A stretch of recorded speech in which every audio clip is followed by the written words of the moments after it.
Siguruhin din daw na may seal ng NMIS sa packaging ng anumang processed meat na bibilhin. Ang pagkain daw ng processed meat na gawa sa botsa, maaaring magre-resulta sa food poisoning, pananakit ng tiyan, pagkahilo at pagsusuka. Kaya naman tinitiyak daw ng NMIS na sumusunod sa kanilang mga lituntunin ang mga gumagawa ng processed meat. Importante raw na malinis ang planta at syempre pa ang mismong gumagawa ng produkto. Mahalaga rin na mula sa accredited supplier ang karne. Paalala ng NMIS, sariwa ang karne kung reddish o pinkish red ang kulay nito. Dapat ay firm din ito, malangis-langis pero hindi basa at walang amoy. Kaya nga po lagi po nating payo sa mga mamimili, bilhin lang po nila yung meat products na alam po nilang nanggagaling po sa mga NMIS accredited meat processors. Para sa unang balita, Victoria Tulad, reporting. 800 kilo ng isda na nahuli sa pamamagitan ng dynamite fishing nasabat ang mga otoridad sa Dalpan Port sa Maynila. Narito ang report ni Ivan Mayrina. Aabot sa 800 kilong isda na huli sa pamamagitan ng dynamite fishing ang nasabat ng Bureau of Fisheries and Aquatic Resources o BFAR sa Dalpan Port sa Maynila. Nabiso ito ng buksan ng tiyan ng mga isda at may nakitang dugo. Senyalis na sa dinamita sila namatay.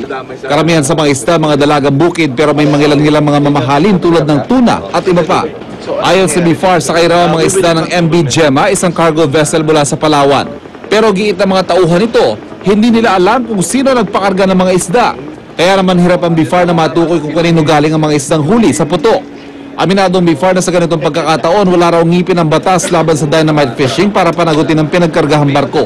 Kaya ang ginagawa na lang daw nila ay market denial activities o pagsiguro na di na mapapakinabangan ng mga huli sa dynamite fishing. Papalit ito ng ating dami ng isda. Kagaya halimbawa, namamatay yung malalaking isda, siyempre patay din yung maliit at lalong patay yung mga fry. Kaya very destructive ang ganitong uri ng pangingisda at ang isang pamamaraan dito para mapigilan sila ay yung to deny them of the market.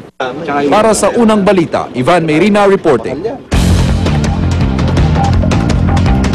Dambuhalang buhaya na si Lolong hindi pa rin daw kumakain matapos mahuli sa Bunawan, Agusan del Sur. Delimitahan na rin ang mga dumadalo sa Wildlife Park para hindi ma-stress si Lolong. Darito ang report ni Jiggy Manicad. Tahimik ng buhayang si Lolong sa loob ng bago nitong kulungan. Ito na ang magsisilbi niyang tahanan, ang bahagi ng malawak na Wildlife Park na inumpisang buuin ng lokal na pamahalaan ng Bunawan, Agusan del Sur. Sa nakalipas sa 4 na araw matapos itong mahuli, hindi pa rin daw ulit ito kumakain. Nakahanda na nga ang manok sa gilid ng man-made pond. Medyo may trauma pa, hindi pa siya kumain. Nilagyan na lang namin ng pagkain, baka makakain siya, di amin na pagkainin. Dala-dala pa ni Mayor Elorde ang trap na ginamit sa paghuli sa buhaya. Ikinwento niya na ilang beses din silang nalusutan ito nang maputol ang mga unang trap na kanilang ginamit hanggang sa makapag-improvise sila ng mas malaki at mas matibay. So itong portion na to, may tali siya dito na hindi masyadong matibay para madali siyang mag-down. So itong portion din na ito, dito, dalagyan ito ng yung pain niya. Dito nakalagay yung pain. Nung pagkagat ng buhaya, maglagay siya ng pressure konti, mag-down to. Limitado na ang pagpasok sa park. Rekomendasyon na rin ng mga eksperto, lalo pat bumabawi raw sa pagod at trauma ang buhaya matapos itong mahuli. Hindi ako matatakot sa kanya. Alagaan ko siya hanggang nandito pa siya. Hindi lang si Lolong ang atraksyon sa Wildlife Park, pero problema sa ngayon, pondong pangtustos sa pag-aayos ng lugar. Sana matulungan nyo kami na mabigyan ng magandang tahanan si Lolong at saka maprotektahan din yung kasama ni Lolong sa marshland namin. Para sa unang balita, Jiggy Manicad reporting. Samantala, paalala po sa mga motorista, ugaliing nakalock ang pintuan ng inyong mga sasakyan lalo na kung matrapik.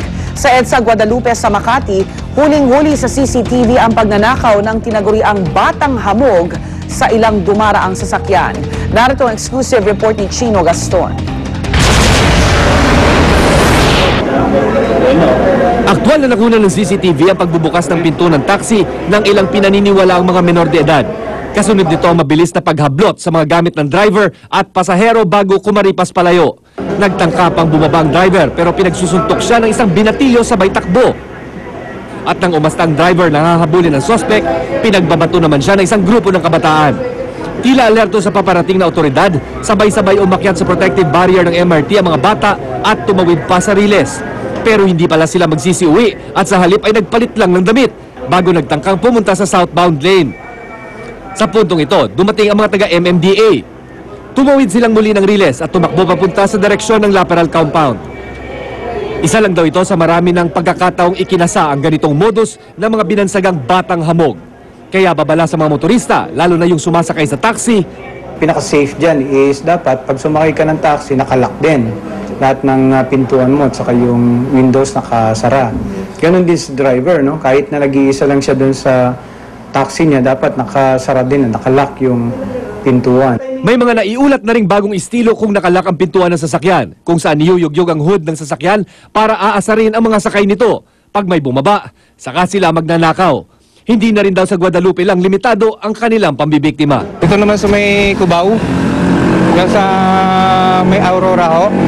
Nasa Luciana rin ho kasi ako, buti 150 lang akong nakuha sa akin. O, doon sa driver side ho. Yun ang kaya magmula noon, tinandaan ko na rin, pag inilala ko na lang din ho ang pintuan. Para sa unang balita, Chino Gaston reporting. Mga pinaniniwala ang batang hamog na aresto sa isinagawang follow-up operations ng Makati Police. Live mula sa Makati, may exclusive report si Dante Pereira. Dante. Yes, Rhea, 5 minor de edad niya na hinihinalang kasama ng grupong nambibiktima ng mga dumaraang sasakyan dito sa kahabaan ng EDSA Guadalupe ang na-corner ng Makati Police matapos ang kanilang isinagawang follow-up operation kagabi.